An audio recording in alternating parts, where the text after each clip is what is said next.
ଆଜ୍ଞା ଆପଣମାନେ ସମସ୍ତେ ଜାଣିଥିବେ ଯେ ଆମର ଓଡ଼ିଶାର ଉତ୍ତରାଞ୍ଚଳରେ ବିଶେଷ କରି ବାଲେଶ୍ୱର ଏରିଆ, ଆମର ବାରିପଦା ଏରିଆରେ କେତେ ନଈ ବଢ଼ି ହୋଇଥିଲା। ଆପଣମାନେ ସମସ୍ତେ ଜାଣିଥିବେ ଯେ ଦେଖନ୍ତୁ ରାସ୍ତା ମଝିରେ ଆଣ୍ଠୁଏ ପାଣି, ବୁକେ ପାଣି, ଘରେ ଘରେ ଆଜ୍ଞା ପାଣି ପଶି ଯାଇଥିଲା। ଲୋକେ ମାନେ ଘରୁ ବାହାରି ପାରୁନଥିଲେ, କୌଣସି ଆଡ଼େ ଯାଇପାରୁନଥିଲେ, ଘରେ ସବୁ ଫସିକି ଆଜ୍ଞା ରହିଥିଲେ। ଏଇ ସବୁ ଅସୁବିଧା ପାଇଁ ଦେଖନ୍ତୁ କାହାର ଘର ଭାଙ୍ଗିଗଲା, କାହାର ମାନେ ପଶୁପକ୍ଷୀ ମରିଗଲେ, କାହାର ଆଜ୍ଞା ଛୋଟ ଘରଟିଏ ଥିଲା ତାହା ସମ୍ପୂର୍ଣ୍ଣ ଭାବରେ ଭୁଷୁଡ଼ି ଗଲା।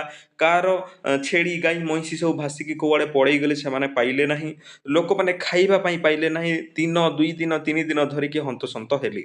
ତ ଏଇସବୁ ଅସୁବିଧା ପାଇଁ ସରକାର ଆପଣମାନଙ୍କୁ ସହାୟତା ରାଶି ଯୋଗେଇ ଦଉଛନ୍ତି। କଣ ସହାୟତା ରାଶି ତାହା ଯୋଗେଇବେ ଆସନ୍ତୁ ଆଜିର ଭିଡ଼ିଓରେ ଆପଣମାନେ ଆଜି କଥାବାର୍ତ୍ତା ହେବା। ଆପଣମାନେ ଭିଡ଼ିଓକୁ ସମ୍ପୂର୍ଣ୍ଣ ଶେଷ ପର୍ଯ୍ୟନ୍ତ ଦେଖିବେ। ତାହେଲେ ଯାଇକି ଆପଣମାନେ ଜାଣିପାରିବେ ଆଜ୍ଞା। ଦେଖନ୍ତୁ ତ ଆମେ ପ୍ରକୃତି ଯାହା ତାଣ୍ଡବ କରି ତାହାର ତ କ୍ଷତିପୂରଣ ସମ୍ପୂର୍ଣ୍ଣ ଭାବରେ ଆମେ କରିପାରିବା ନାହିଁ। ହେଲେ ବି କିଛି ଯଦି ସହାୟତା ରାଶି ସେହି ଲୋକମାନଙ୍କୁ ମିଳେ, ହେଲେ ତାଠାରୁ ଆଉ ଖୁସି ଖବର କିଛି ନାହିଁ ଆଜ୍ଞା। ଆପଣମାନେ ଭିଡ଼ିଓଟିକୁ ସମ୍ପୂର୍ଣ୍ଣ ଶେଷ ପର୍ଯ୍ୟନ୍ତ ଦେଖନ୍ତୁ। ମୁଁ ଭଲ ଭାବରେ ଆପଣମାନଙ୍କୁ ସମସ୍ତଙ୍କୁ ବୁଝେଇଦେବି।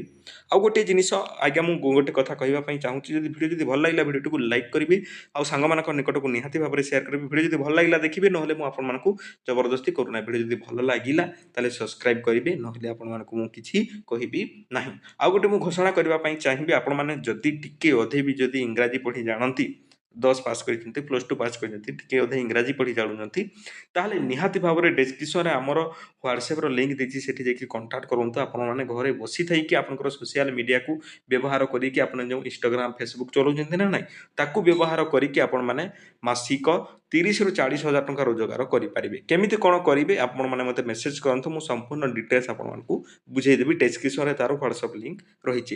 ଆସନ୍ତୁ ଆମେମାନେ ଆଲୋଚନା କରିବା ଯେ ଆମକୁ କେତେ କ'ଣ ସହାୟତା ରାଶି ଆଜ୍ଞା ମିଳିବ। ମୋହନ ବାବୁଙ୍କର ଏଠାରେ ଟ୍ୱିଟର ହ୍ୟାଣ୍ଡେଲ୍, ଅଫିସିଆଲ୍ ଟ୍ୱିଟର ହ୍ୟାଣ୍ଡେଲ୍‌ରେ ଏଠାରେ ଘୋଷଣା କରାଯାଇଛି ଯେ ମୁଖ୍ୟମନ୍ତ୍ରୀ ଶ୍ରୀ ମୋହନ ଚରଣ ମାଝୀ ବନ୍ୟା ପ୍ରଭାବିତଙ୍କ ପାଇଁ ପ୍ରାରମ୍ଭିକ ପର୍ଯ୍ୟାୟରେ 110 କୋଟି ଟଙ୍କାର ସହାୟତା ପ୍ୟାକେଜ୍ ଘୋଷଣା କରିଛନ୍ତି।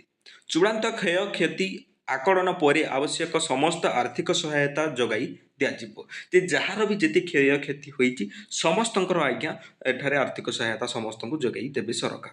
ଦେଖନ୍ତୁ ରାସ୍ତା, ସେତୁ, କ୍ଷତିଗ୍ରସ୍ତ ଅନ୍ୟାନ୍ୟ ଭିତ୍ତିଭୂମିର ମରାମତି ପାଇଁ ଚୂଡ଼ାନ୍ତ ଆକଳନ ପରେ ଆପଣମାନଙ୍କୁ ସହାୟତା ଯୋଗାଇ ଦିଆଯିବ। ଆଜ୍ଞା ଦେଖନ୍ତୁ ଯେତେ ବି କ୍ଷୟକ୍ଷତି ହୋଇଛି, ରାସ୍ତାଘାଟ ଭୁଷୁଡ଼ି ଯାଇଛି, କେଉଁଠି ପୋଲ ଭୁଷୁଡ଼ି ଯାଇଛି, କେଉଁଠି ଚାଲିବା ପାଇଁ ରାସ୍ତା ନାହିଁ, ତ ଏଇସବୁ ଜିନିଷକୁ ଆଜ୍ଞା ସବୁ ମରାମତି କରି ସାରିଲା ପରେ ଆପଣମାନଙ୍କୁ ମିଳିବ। ଏଇ କଥାଟି ଆପଣମାନେ ମନେ ରଖିଥାନ୍ତୁ। ଠିକ୍ ଅଛି। ଏହି ନିଷ୍ପତ୍ତି ଅନୁଯାୟୀ ଘରବାଡ଼ି କ୍ଷତିଗ୍ରସ୍ତ ପରିବାରମାନଙ୍କ ପାଇଁ ବିପର୍ଯ୍ୟୟର ସହାୟତା ପାଣ୍ଠିରୁ ସମ୍ପୂର୍ଣ୍ଣ କ୍ଷତିଗ୍ରସ୍ତ ବାସଗୃହର ମରାମତି ନିମନ୍ତେ 120,000 ଟଙ୍କା ଅର୍ଥାତ୍ 1,20,000 ଟଙ୍କା ଆପଣମାନଙ୍କୁ ମିଳିବ। ଯଦି ଆପଣଙ୍କର ଘରଟି ସମ୍ପୂର୍ଣ୍ଣ ଭାବରେ ଭୁଷୁଡ଼ି ପଡ଼ିଛି, ତାହେଲେ ଆପଣମାନଙ୍କୁ ଏଠାରେ 1,20,000 ଟଙ୍କା ମିଳିବ। ଏହା ପାଇଁ ଗୋଟିଏ ପୋଷ୍ଟର ମଧ୍ୟ ସରକାର ବନେଇଥିଲେ। ମୁଁ ସେଇଟା ଆପଣମାନଙ୍କୁ ଦେଖେଇ ଦେଉଛି, ଆପଣମାନେ ଭଲ ଭାବରେ ଜାଣିପାରିବେ। ତ ଦେଖନ୍ତୁ ଏଇଠି ରହିଛି ସେଇ ପୋଷ୍ଟରଟି, ଆପଣମାନେ ଦେଖନ୍ତୁ। ଏ ପୋଷ୍ଟରରେ କ'ଣ ଲେଖା ହେଇଛି ଯେ ବନ୍ୟା କ୍ଷତିଗ୍ରସ୍ତଙ୍କ ପାଇଁ ସହାୟତା, ଗୃହ ନିର୍ମାଣ ଓ ମରାମତି ସହାୟତା ରାଶି। ଦେଖନ୍ତୁ ଆପଣଙ୍କର ସମ୍ପୂର୍ଣ୍ଣ ଘର ଯଦି ଭୁଷୁଡ଼ି ପଡ଼ିଛି ଆଜ୍ଞା, ତାହେଲେ ଆପଣମାନଙ୍କୁ 1,20,000 ଟଙ୍କା ଏଠାରେ ମିଳିବ। ଆଂଶିକ କ୍ଷତିଗ୍ରସ୍ତ ପକ୍କା ଘର, ଆପଣଙ୍କର ପକ୍କା ଘର ଥିଲା, ଛାତ ଥିଲା କିମ୍ବା ଆଜବେଷ୍ଟର ଥିଲା, ତାହା ଯଦି କିଛି ମାତ୍ରାରେ କ୍ଷୟକ୍ଷତି ହୋଇଛି ତାହେଲେ 6,500 ଟଙ୍କା ଆପଣମାନଙ୍କୁ ମିଳିବ। ଆଂଶିକ କ୍ଷତିଗ୍ରସ୍ତ କଚ୍ଚା ଘର, ଆପଣଙ୍କର କଚ୍ଚା ଘର ଥିଲା, ମାଟି ଘର ଥିଲା, ତାହା ଯଦି କିଛି କ୍ଷୟକ୍ଷତି ହୋଇଛି ତାହେଲେ 4,000 ଟଙ୍କା ଆପଣମାନଙ୍କୁ ମିଳିବ। ଦେଖନ୍ତୁ ସରକାର ଯାହା କହିବା ଅନୁସାରେ, ମୋ ମନରୁ ମୁଁ କହୁନାହିଁ, ଭାଙ୍ଗି ଯାଇଥିବା କୁଡ଼ିଆ ଘର ଯଦି ସମ୍ପୂର୍ଣ୍ଣ ଆପଣଙ୍କର କୁଡ଼ିଆ ଘର ଭାଙ୍ଗି ପଡ଼ିଛି, ତାହେଲେ 8,000 ଟଙ୍କା ଆପଣମାନଙ୍କୁ ସରକାର ସହାୟତା ରାଶି ଦେବେ। ଗୁହାଳ ଘରେ ଯଦି କିଛି ଅସୁବିଧା ହେଇଛି, ଆପଣଙ୍କର ଗାଈ ଗୋରୁ ସେଠାରେ ରଖୁଥିଲେ ଏବେ ବାନ୍ଧି ପାରୁନାହାନ୍ତି, ସେଇ ଘରର ଯଦି କିଛି ହେଇଛି ତାହେଲେ ଆପଣମାନଙ୍କୁ ଏଠାରେ 3,000 ଟଙ୍କା ମିଳିବ। 2ରେ ଆସୁଛି କୃଷି ଓ ଉଦ୍ୟାନ କ୍ଷୟକ୍ଷତି ସହାୟତା। ଆପଣମାନେ ଦେଖନ୍ତୁ ଅଣ ଜଳସେଚିତ ଅଞ୍ଚଳରେ ଯଦି ଆପଣମାନେ ରହୁଛନ୍ତି ବା ଆପଣଙ୍କର ଅଞ୍ଚଳରେ କେନାଲ ନାହିଁ, ଲିଫ୍ଟ ପଏଣ୍ଟ ନାହିଁ, ପାଣି ଉଠେଇକି ଆପଣମାନଙ୍କର ଜଳସେଚନ କିଛି କରାଯାଉ ନାହିଁ, ତାହେଲେ ଆପଣଙ୍କର ସେହି ଅଞ୍ଚଳରେ ଯଦି ଆପଣଙ୍କର 1 ଏକର ଜମି ଯଦି ଚାଷ ନଷ୍ଟ ହୋଇଯାଇଛି, ତାହେଲେ ଏଠାରେ 8,500 ଟଙ୍କା ଆପଣମାନଙ୍କୁ ମିଳିବ।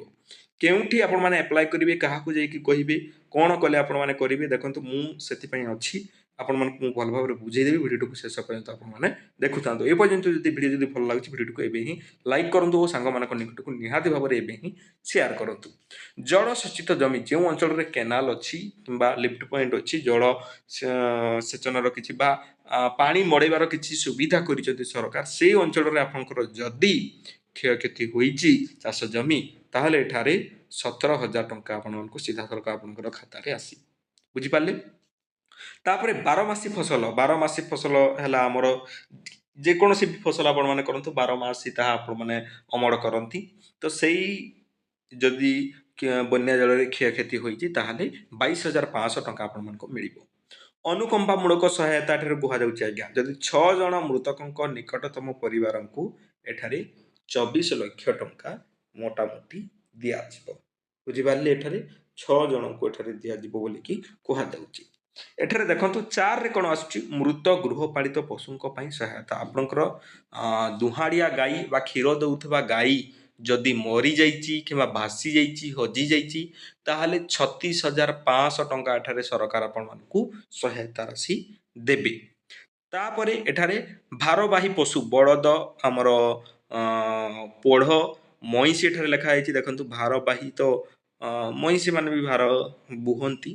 ତ ସେଇଟା ଯଦି ଆପଣଙ୍କର କ'ଣ ହେଇଛି ତାହେଲେ 32,000 ଟଙ୍କା ଆପଣମାନଙ୍କୁ ମିଳିବ। ମରିଯାଇଛନ୍ତି କିମ୍ବା ହଜିଯାଇଛନ୍ତି, ଭାସି ଯାଇଛନ୍ତି ପାଣିରେ, ତାହେଲେ ଆପଣମାନଙ୍କୁ 32,000 ଟଙ୍କା ସରକାର ଦେବେ।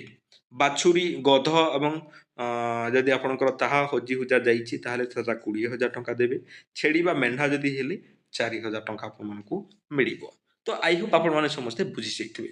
ଦେଖନ୍ତୁ ଏବେ କଥା ଆସିଲା ଯେ ଆପଣମାନେ ଯଦି ଆପଣଙ୍କର ଏହିପରି ସବୁ ଅସୁବିଧା ହେଇଛି ଆପଣମାନେ କେଉଁ ଜାଗାକୁ ଯିବେ। ପ୍ରଥମେ ତ ଫାର୍ଷ୍ଟ ଷ୍ଟେପ୍ ହେଲା ଆପଣମାନେ ୱାର୍ଡ଼ ମେମ୍ବର ପାଖକୁ ଯାଆନ୍ତୁ, ତାଙ୍କୁ କୁହନ୍ତୁ ଆପଣଙ୍କର କ'ଣ କ'ଣ ଅସୁବିଧା ହେଇଛି। ତାଙ୍କୁ ଯଦି ଆପଣମାନେ ଭେଟି ପାରୁନାହାନ୍ତି, କୌଣସି କାରଣରୁ ସେ ସହାୟତା କରୁନାହାନ୍ତି, ସରପଞ୍ଚଙ୍କ ନିକଟକୁ ଯାଆନ୍ତୁ, ନହେଲେ ଆପଣମାନେ ଡାଇରେକ୍ଟ ବିଡ଼ିଓଙ୍କ ପାଖକୁ ଯାଆନ୍ତୁ। ସେଇଠିକି ଗଲେ ଆପଣମାନଙ୍କର ସହାୟତା ରାଶି ନିହାତି ଭାବରେ ଆପଣଙ୍କୁ ମିଳିଯିବ ଆପଣଙ୍କର ପଦକ୍ଷେପ ନେଇକି। ଆଇ ହୋପ୍ ଆପଣମାନେ ବୁଝିପାରିଥିବେ। ଆଉ ଥରେ ମୁଁ ଦୋହରେଇ ଦେଉଛି, ଭିଡ଼ିଓ ଯଦି ଭଲ ଲାଗିଲା ଭିଡ଼ିଓଟିକୁ ଲାଇକ୍ କରନ୍ତୁ।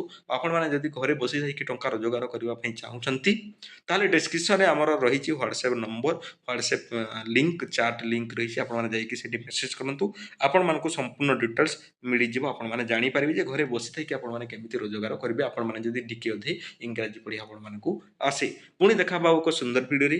ଏ ପର୍ଯ୍ୟନ୍ତ ଭିଡ଼ିଓଟିକୁ ଯଦି ଲାଇକ୍ କରିନାହାନ୍ତି କରିଦିଅନ୍ତୁ ଆଜ୍ଞା। ଆମର ଚ୍ୟାନେଲରେ ଏହିପରି ଭିଡ଼ିଓ ଗୁଡ଼ାକ ଦେଖିବା ପାଇଁ ଆମ ଚ୍ୟାନେଲକୁ ସବସ୍କ୍ରାଇବ୍ କରିବା ପାଇଁ ଭୁଲିବେ ନାହିଁ। ପୁଣି ଦେଖା ହେବା ଏକ ସୁନ୍ଦର ଭିଡ଼ିଓରେ।